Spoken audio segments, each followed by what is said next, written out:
Thank you, Ms. Sushri Bishwal. Myself, Dr. Mahalingam Venkateshan, and I'm here to talk about how to manage the nursing workforce in hospital during this COVID-19 pandemic. Objective of this session. At the end of this session, all of you will understand how to manage the nursing workforce and instrument your understanding in your workplace. Collateral management of nursing workforce. This picture will tell about how to manage the nursing workforce in hospital, including COVID-19 units. Whole manpower shall be divided into three divisions.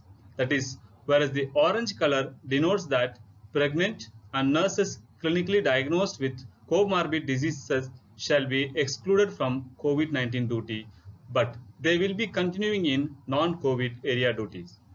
Blue color states that this group of nurses shall be posted in non-COVID-19 areas to take care of routine patient care in the hospital, but needed time they also will be involved in COVID-19 duty. Remaining nurses shall be posted in the different subunits of COVID-19 like COVID ICU, COVID ward, COVID emergency services, and COVID-19 screening center.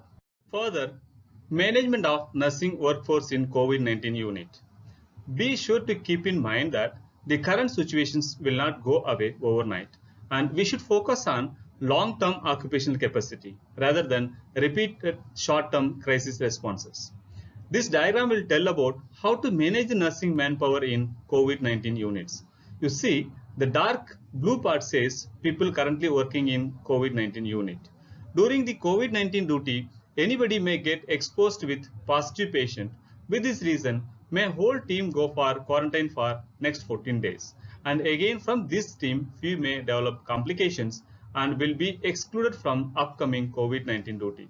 At the same time, parallel team must be present and all the day-to-day COVID-19 unit communications must be communicated to this parallel team, but this team will be working in non-COVID areas till they get involved in COVID-19 unit positions.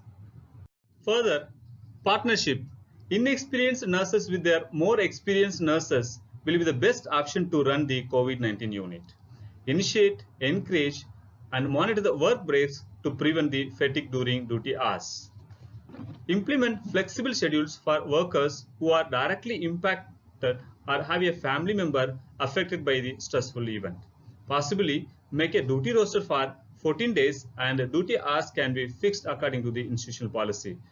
Build an environment for nurses to provide social support to each other and rotate the nurses from higher stress areas to lower stress areas.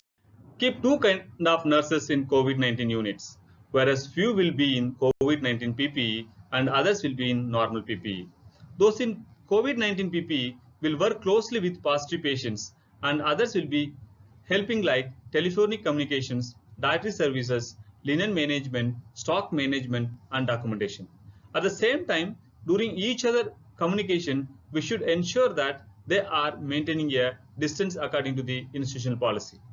Further, training and capacity building. Since COVID-19 patient care is very new to all of us, the institutions must give more importance to conduct a quality in-service education programs like rational use of PPEs, Dunning-Duffing procedures, coping and stress management techniques to the nurses, infection prevention and control practices during this pandemic, nursing management of COVID-19 positive patients. Daily maintaining the COVID-19 symptoms surveillance record like fever, dry cough, tiredness, pain, sore throat, diarrhea, conjunctivitis, headache, loss of taste or smell, a rash on skin, and a discoloration of the fingers or toes will help nurses to know their health status. Maintaining a daily contact diary will help to stratify the risk of the people those contact with the nurses during this pandemic. Don't travel out of the headquarters without permission of the reporting authority during this pandemic, which will make shortage of the nurses in the hospital. Before posting the nurses in COVID-19 areas, positive reinforcement can be done through bringing already COVID-19 unit experienced or posted nurses to the forum, whereas the newly posted nurse shall clear their doubts and have a quality interaction. The nurse administrator must ensure honest, loyal, and quality communication about what's happening around the COVID-19 areas. See, every day the government organizations are revising the policies, so it's administrator responsibility to communicate the up-to-date information to the nurses periodically. Provide clear, quarantine updated guidelines to the nurses, and motivate the nurses to maintain a healthy diet, especially no nurse will enter to the COVID areas with empty stomach. This slide will tell about procedure of handling suspected or confirmed COVID nurses during hospital duty. See, during duty or after duty, the nurses developing respiratory symptoms like fever, cough, shortness of breath should be considered suspected case of COVID-19. He or she should be immediately put on a face mask, inform his supervisor and a hospital infection control committee. He or she should be isolated and arrangement must be made to immediately to refer such a nurse COVID-19 designated hospital for isolation and further management. He or she should be immediately taken off from the duty roster, rapidly risk stratify the other healthcare workers and other patients that might have been exposed to the suspected nurse and put them under quarantine and follow for next 14 days. Their details must be also shared with the local health authorities. Ensure that the disinfection procedure are strictly followed. Part of the parallel team nurses, our whole team will be take over the unit. For us, patient care is first priority than anything. But at the same time, everyone have family, whereas our family is depending on us. When we work in this kind of noxious situations, two things will come to our mind: that am I potentially causing harm to my family members because I am coming to home from COVID work every day? Then how do I balance the needs of my family members with endless needs of patients? This is the conflict faced by every nurses every day. Then what will be the solution for it? Best thing is, if institution provide the accommodation, better stay there till your duty roster is completed. Otherwise, stay in a well ventilated single room, preferably with an attached or separate toilet. If another family member needs to stay in the same room, it is advisable to maintain a distance of at least 1 meter between these two people. These nurses are advised to stay away from elderly people, pregnant women, children, and a person with comorbidities within the household. Restrict the movement within the house. Under no circumstances attend any social or religious gatherings.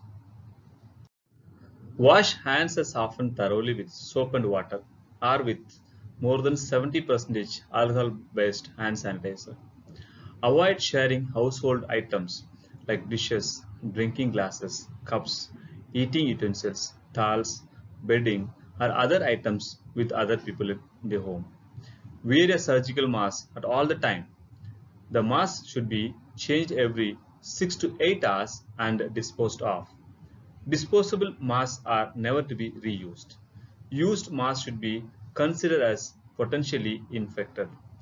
If symptoms like cough, fever, difficulty in breathing should be immediately inform the nearest health center. Finally, during this pandemic crisis, instead of depending on government or working institutional support, the nurses can support each other, monitor their stress, and reinforce safety procedures among themselves. This is all about regarding managing nursing workforce in hospital during this COVID-19 pandemic. If you have any doubts, kindly text in your chat box so I can get back with you with possible answers.